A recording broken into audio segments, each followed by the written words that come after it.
prodigal daughter has returned. Hi there, and welcome back to my channel. It's more like welcome back to myself, to my channel. But anyway, let's all come back together.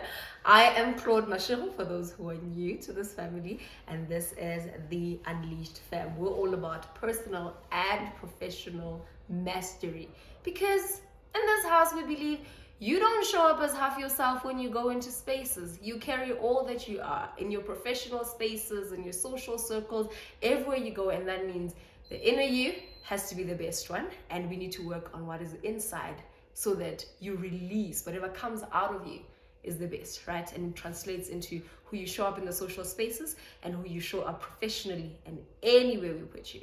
So, with that said, with today's video, oh my goodness, I feel I owe you guys an explanation of where I have been.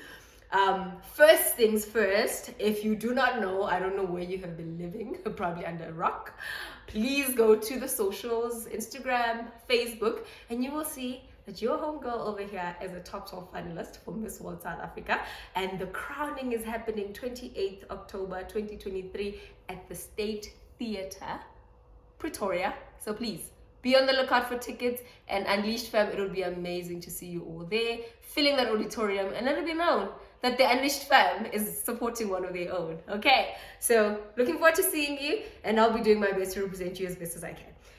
Woo! Okay, so part of the journey, and also now allowing me to be back in these streets, we've been going on camp, trying to put ourselves out there, and obviously there's a lot that goes into obviously picking the best girl to represent South Africa at the Miss World pageant later this year.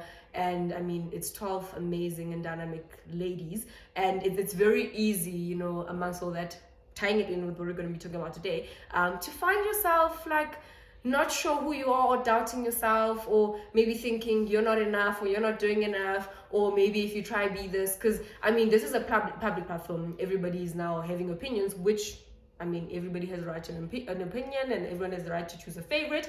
But sometimes you watch, and when you're not the favorite, it's kind of like, oh my gosh, am I doing something wrong? When you're the favorite, it's book to do, but that kind of a thing. And it also comes down to grounding yourself, being anchored, which is what we're going to be talking about today. So my title for this video is Anchoring Ourselves. So my question to you, question number one, is who are you?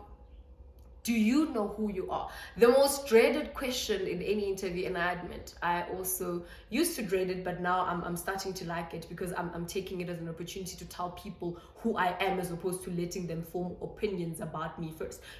It's tell me about yourself. I think every one of us going into an interview, you're always thinking, oh my gosh, every time they go, tell us about yourself, it's oh my gosh. But in a sense, I think about it now as it's a who are you question. Tell us, who are you? We want to know you. We want to know who you are before we even get to know your experience, before we get to know what you do, where you studied, and whatever. Who are you? And it sounds like a simple question, but we can all agree that it's quite a tough one, because we live in a world where we're constantly being told who we are and who we're supposed to be. You grow up as a child, you're told, I mean, for me, I was told I'm going to be a doctor before I even knew what a doctor was. Well, I ended up being a doctor, but because I fell in love with medicine along the journey, long story, but fact is, somebody, and it was my family, told me I was going to be a doctor. My grandfather and my dad told me I was going to be a doctor. So I grew up in my preschool, myself, whatever. When I grow up, it was always, I'm going to be a doctor, because I was told I should be a doctor, and there's so many things. That's just a light example, but there's so many things that the world tells us. I've always been an ambitious child. I've always been a child that, think outside of the box. And I think that's the same with every single child. That's the beauty of being a child, because before the world taints you with all its negativity, you are already positive. You are already, you are born with that positive outlook of life. You are born with that feeling and mentality and mindset that you can do anything and become anything. I mean, a child today, they could say they're going to be a doctor, and then they see a policeman and think that's cool and be like, yeah, I'm going to be a policeman. And then you say, but you said you're going to be a doctor, and they'll be like, yeah, I'm going to be a doctor and a policeman, because they believe they can be and do anything in the world. They can tell you, a child will boldly tell you they're going to be the president one day when they find out that there's a president, what the president does, or whatever cool thing that they find is, it's cool to them. They just think they can do that, right? And then the world then comes in and tells you, no, darling, you are in the streets of Mapaleng, Bushbuckridge. Nobody has ever done that from here, It's like, oh, that's too far-fetched for you, honey. Maybe people who are living in Soweto, and I mean, in my case, that was the case, People who were living in Soweto or grew up in Soweto were the ones who were, oh my gosh, like, they can do all the cool stuff, because a lot of things were far out of reach for people like us and where I come from, and you already now, people are starting to put all those limitations to you and telling you what you can be and what you cannot be, who you are and who you are not. People tell you whether you're smart or you're not. People tell you whether you're intelligent or not. People tell you whether you're well-spoken or not. If you cannot speak English with a twang or speak English in a certain way, coming from the rural areas like myself, then you're not smart enough. If or if you can speak English, then you're smarter than the other ones who cannot. And it's such a misconception, but you realize when you grow older just how those ideas and just how those limitations and everything everybody has said kind of limits us and boxes us. And then as you grow older, in your adult life, somehow subconsciously, they kind of pave the path for you, or put the barriers, like kind of to tell you, you can't go this side because of this, because of your background, because of that. And all of that telling who you are. And it comes to a point in life, if you want to be anything great, if you want to be a master of yourself personally and a master of whatever you put out there professionally in the social spaces, whatever you do, right? If you want to rise to greatness, the greatness that we all know you deep down have, you just have to tap into. You need to start defining who you are for yourself. I know it starts simple. You don't have to go big. For me, myself, I start with, I'm a Mopulana girl. Ke Mopulana, ngwa Mashego, wa go tswa Bushbuckridge, right? Setlogolo sa bo Chilwane, le bo Mashego, le bo Ngobe, le bo Mokgope. That is me. Those are my roots. I start with where I come from. And I realize I'm born from royalty, because you go to Bushbuckridge and you ask about the Chilwanes, you ask about the Mashegos, you will know that those are the royalties where I come from, right? And it's that there. Then I know, okay, I'm a princess, I am royalty. I can take it even a step further and say I'm a queen, right? And then I start defining that I am full of love. You choose who you want to be. I say I am love personified, because I choose and actively choose to fill my heart with love, and love be what comes out of me. Any interaction you have with me, I want it to be a love and warm filled encounter with me. I want everybody that encounters me feel that, but I have to define it myself, and I have to say I am love, right? I am kindness. I recently discovered what my name means after years. So 24-year-old me just found out a few months ago what my name actually means. In French, it actually means strong-willed. And I realized I am an exact embodiment of that. I am strong-willed. That is who I am. I am a fighter. You put whatever in front of me, baby girl, bet you I will fight to get to the other side, because nobody dares stand in my way. That is me. But who are you? Question number 2, what makes you who you are? If you're going to be putting labels to yourself, right? You're attaching those labels to yourself, away with what everyone else thinks you are. Who do you think you are? Who are you? Tell us who you are. And then tell us what makes you who you are. What makes you what you are. For me, personally, what makes me who I am, it starts from, like I already mentioned, my lineage. I'm from a very rich culture of royalty. I'm from a culture of, people, a group of people that have fought to be who they are, that have fought against different types of oppression and people trying to put labels. People try to say we are Bedi, we are not Bedi. And it shows you the resilience of my tribe. Some people say we are Tsonga, we are not. Rimapulan. And we are fighting from for our place and to be recognized as who we truly are and not be labeled as anything else, right? That is the kind of people I come with. So every time I step up and say, Kimupulana girl, that means I am embodying that fighting spirit to refuse to be labeled anything that I am not. I am saying I am this, and we're sticking to, oops, my earrings. And y'all don't tell me my earrings fell off.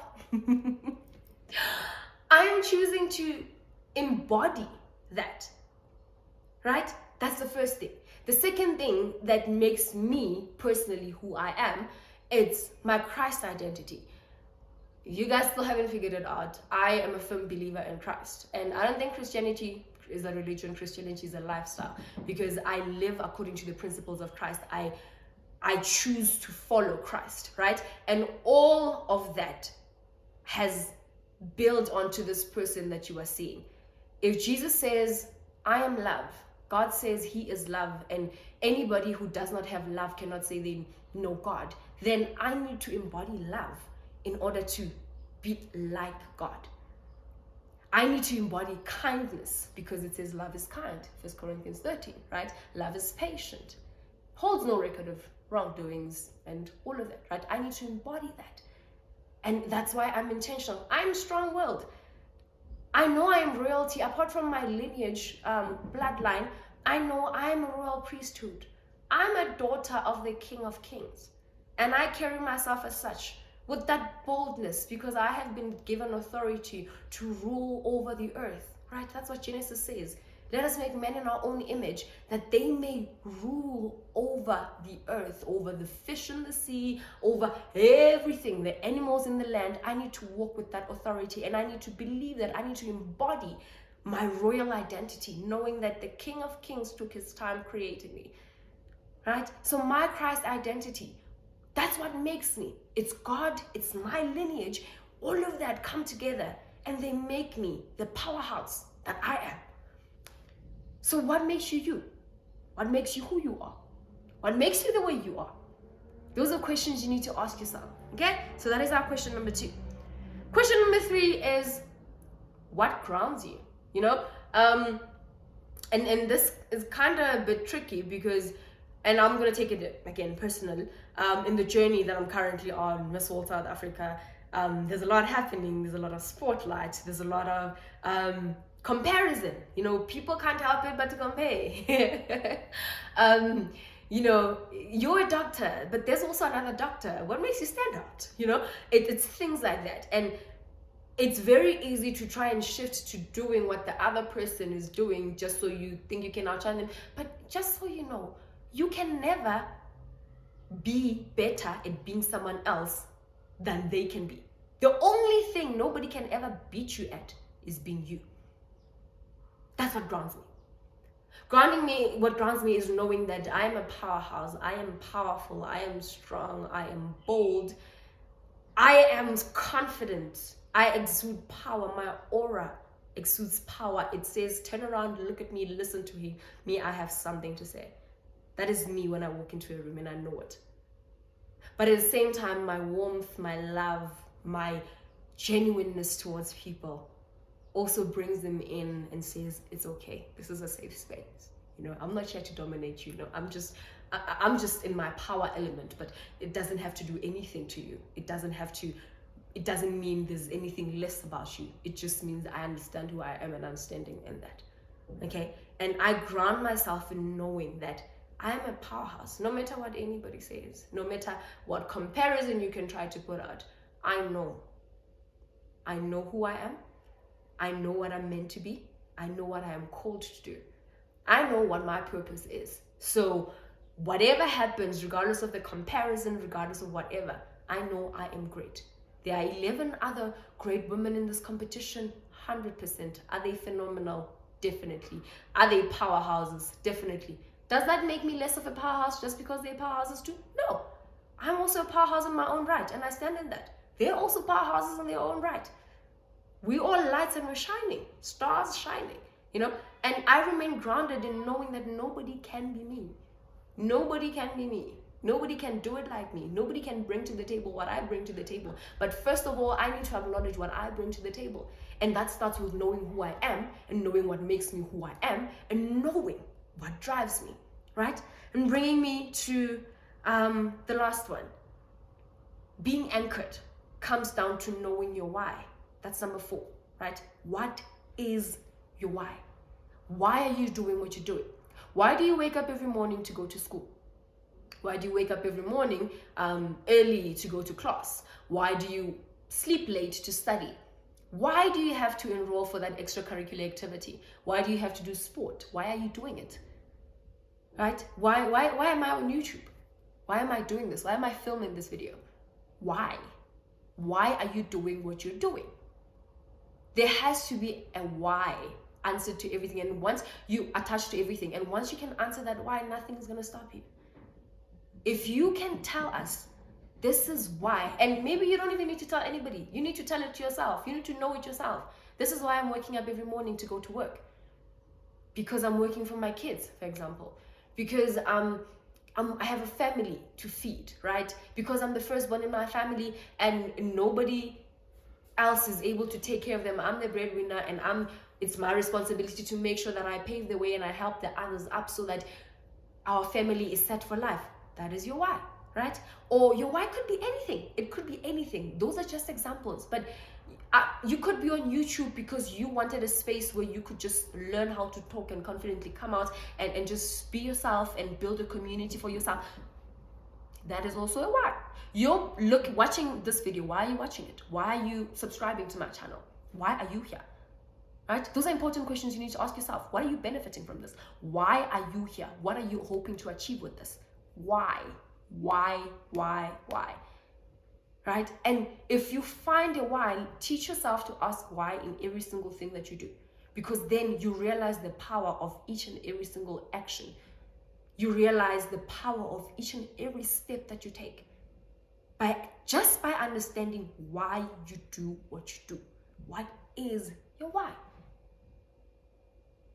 Because all of these things, all these 4 things, knowing who you are, knowing what makes you who you are, knowing what grounds you, what keeps you centered to the core, and knowing your why, those will keep you anchored. Come hail, come storm, come. Social media, we live in a cancel culture era, right? We live in a time where anybody can just say anything about you on social media and you're going to trend for all the wrong reasons, and hardly people ever try to verify their facts or try to check what's what. It's just, if everybody's going south, we're all going south.